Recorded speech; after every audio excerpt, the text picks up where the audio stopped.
Նիկոլ Փաշինյանի անվտանգությանը կառաջարկեմ այստեղ անձեռոցիկ բլոկնոտ բանա մնացե հանգարտ գաղտնի գրություններ չլինի կարդամ խայտարակ կլինենք դատարանների մասին մեր պատգամավոր Արթուր Սարգսյանը քաղաքական ուղիղ ցուցումով զրկված ազգային ժողովի նիստերին մասնակցելու որը լեգիտիմությունն է զրկում այս խորհրդարանի կրկնում եմ քաղաքական ցուցումով այդ որ ասում եք հանձնարարում եմ դատարաններին բռնագրավել կարող է ձեր սրտի դատավոր մնացական Մարտիրոսյանին քրեական Երևանի առաջին դատարանի նախագահ ձեր սրտի դատավոր մնացական Մարտիրոսյանին եք հանձնարարում ասեք իմանա թե անեկդոտ արդեն բոլորը Հայաստանում գիտենք կալանքի դատավորը հանրապետություն կուսակցության ձեր նշանակած Մասից Մերքոնյանն է, որը քրեական ենթամշակույթով մարդկանց արագ ազատում է կալանքից, բայց քաղաքականը պարտադիր պետք է մնա։ Նախ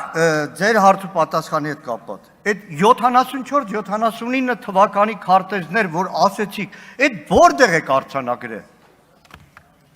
Սա Հայաստանի եւ Ադրբեջանի միջև նախաստորագրված փաստաթուղթն է, որին ծանոթացել եք մի քանի փուլով։ Հայկական կողմը ի սկզբանե առաջարկել է Ադրբեջանին, որ արձանագրվի այս թղթում 74-79 թվականների խորհրդային միության գլխավոր շտաբի քարտեզը։ Ադրբեջանցիներն ինչ են արել, մերժել են, դրանից հետո հայկական բանագնացներն ինչ են արել, հլուրնազանդ լսել են Ադրբեջանի մերժումը եւ այս փաստաթղթում չկա։ Սահմանագծման սահմանազատման համատեղ հանձնաժողովի աշխատակարգն է։ Կա այստեղ 74-79 թվականի գլխավոր շտաբի քարտեզը, չկա։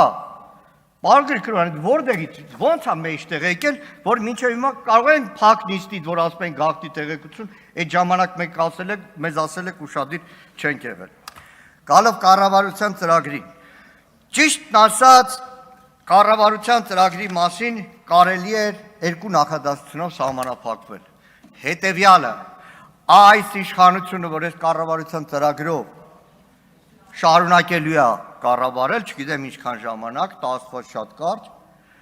ամբողջ խորհրդանիշը վերջին 2 օրն է Հայաստանի Հանրապետության քննչական կոմիտեն, Հայաստանի Հանրապետության ոստիկանությունը մամուլի միջոցով ռազմորկի մեջ է, ով ումա ծեծել, քննչականը ծեծել է, թե ոստիկանն է ծեծել, այսինքն երկիրը բերել, հասցրել են այս վիճակի, քննչական կոմիտեի նախագահն այս դալիճում ռազմորկ է անում, ՔՊ-ը չէ ժամանակով Ղազարյան, ՔՊ պատգամավորի հետ, թող ինչքան փող առել, սա է այս իշխանության ամբողջ կառավարման համակարգը, բայց դե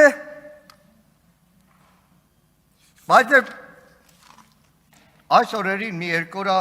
շատ է խոսվում հանրային հասարակական տարբեր շահագրգիռ, այդ թվում ՔՊ-ական, մերձ ՔՊ-ական շրջանակներից ներսի այդ բանն է, էլի իշխանությունների մեջ միշտ ինչ որ փուլից հետո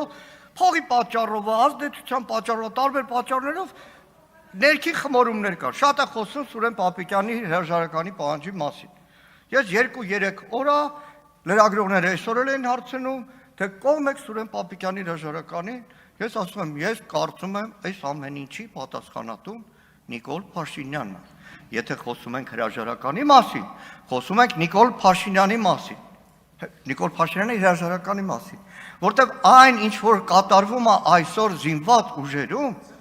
համակարգային է։ Ես պետք է անկեղծ ասեմ, սիրելի հայրենակիցներ, ես այդքան Պարոն Քոչարյանը կվկայի, երևի ամենաշատ քննադատողներից մեկն եմ եղել անվտանգության համակարգ, բանակ, պաշտպանության նախարարություն, բայց այս մի քանի օրերին գրեթե ամենօրյա հեռախոսազանգերով ինչ որ առաջարկներ եմ անում, որովհետև ինձ որպես Հայաստանի քաղաքացի, մեզ որպես Դաշնակցական Հայաստան խմբակցություն, այս երկիրը սիրող, այս երկիրը պաշտող, մեզ անհանգստացնում է։ Հիմա այս իշխանությունը մի քանի օր Նիկոլ Փաշինյանը կրկնում է այն, որ իրա չսիրած այդ նախկինների չինովնիկների բառապաշարը 100% նույնը, ինչա բանակը հասարակության հայլին է, չէ, բանակը հասարակության հայլին չի, դեր 13 թվականին Սեյրան Օհանյանը ականջի կանչի, Սեյրան Օհանյանը հատուկ որոշմամբ արգելել զինված ուժերում տեղի ունեցող դեպքերը ձևակերպել իբր բանակը հասարակության հայլին է, բանակը լրիվ ուրիշ օրգանիզմ է, որը կառավարել է պետք ուղղահայաց ձևով եւ ոչ թե Facebook-յան ռիլներով։ Իսկ այսօր մեր բանակի կառավարման ուժք ու միտքը քարոզչությունն է։ Ինչպես խաբել հասարակությանը։ Բունկեր են կառուցում։ Ամենասիրած թեման այսօրվա իշխանության։ Բունկեր են կառուցում, առավոտվան գիշեր բետոն են տալիս, առավոտվան գիշեր։ Բայց դեպքը որ լինում է, մեկ էլ ասում են քֆուր են դրել բանի համար, քնելու համար։ Ախր ինչի՞ց առաջ գալիս այդ խնդրեմը։ Նախ այդ թեման քֆուր դնել շատ վաղուց է եղել, բայց այն ժամանակ եղել անվտանգային դիվերսիաների փորձեր, բաներ։ Իսկ հիմա ինչի՞ց է գալիս։ Հիմա ինչի՞ց է այդքան, չէ՞ որ դուք շվեդական սեղանով մարոժնի եք հյուրասիրում զինվորին։ Զինվորը ինչի է քնում։ Որովհետև համալրման խնդիր ունենք, որովհետև մարտական հենակետերում սահմանված թվով զինվոր չկա։ Սահմանված թվով զինվոր չկա։ Եվ պատճառ է դառնում, որ մի ժամվա փոխարեն 2 ժամ լինի։ Լավ, երկրորդը հասկանում է 44 օրյա պատերազմից հետո Հայաստանի Հանրապետության սահմանները մոտ 500 կիլոմետրով ավելացել էր։ Բայց խնդիրը լուծել էր պետք։ Դրա համար է, որ վարչապետի պաշտոն է զբաղեցնում, պաշտպանության նախարար եւ ձեր փայլուն գլխավոր շտաբի պետը։ Այն օրը պատմել եմ, ստեղ ոնց մի օրվա մեջ մենակ մի անգամ Սեյրան Օհանյանին գովալու համար բռնեցիք մի քանի ամսվա պաշտոնավարողին պաշտոնից հեռացրեցիք։ Մյուսը անկարգապահությունը։ Լավ, իրարա հաջորդ հասկանում եմ եղել է դեպք 20 թվականի հունվարին, չգիտեմ ով է հիշում, մի քանի դեպքեր եղան, վթար եղավ, բան, ամենակիչ եղել էր պաշտպանության բանակում։ Ինչ արեց Նիկոլ Փաշինյանը, որպեսզի իրան Facebook-ում չքննադատեն, պաշտպանության բանակի հրամանատարին, որ 1 տարի էր պաշտոնավարը, հանեց։ Facebook-ում, որ իրան չքննադատեն, ոչ թե մտածեց զինված ուժերի մասին, անվտանգության մասին, ոչ թե այն ժամանակ արդեն այդ ահազանգերը կար, մտածում էր թե քթի տակա լինելու Ադրբեջանի ագրեսիան, որը իր հետևանքներն ունեցավ, բայց դա ուրիշ հարց է։ Մյուսը ատեստացիայով եք հպարտանում։ Լավ, 2 զորամաս, հիմա անուններն չասեմ, երկրորդ բանակային կորպուսում եւ երրորդում, որտեղ այս վերջին շրջանում դեպքեր են եղել, քանի հրամանատարը պատասխանատվության ենթարկվել։ Մի հատ Սուրեն Պապիկյանին հարցրա, թե այս սպաների անմիջական հրամանատարությունից քանի օքին ատեստացիա անցել, քանի կոպեկի արժեք ունի դրանց ստացած ատեստացիան, եթե ճամբարակի ողբերգությունը կարող լինի, իրար հաջորդ դեպքերը կարող լինեն։ Որովհետև ատեստացիան ձեր համար խուսափումն է զինված ուժերի բազային աշխատավարձը բարձրացնելու։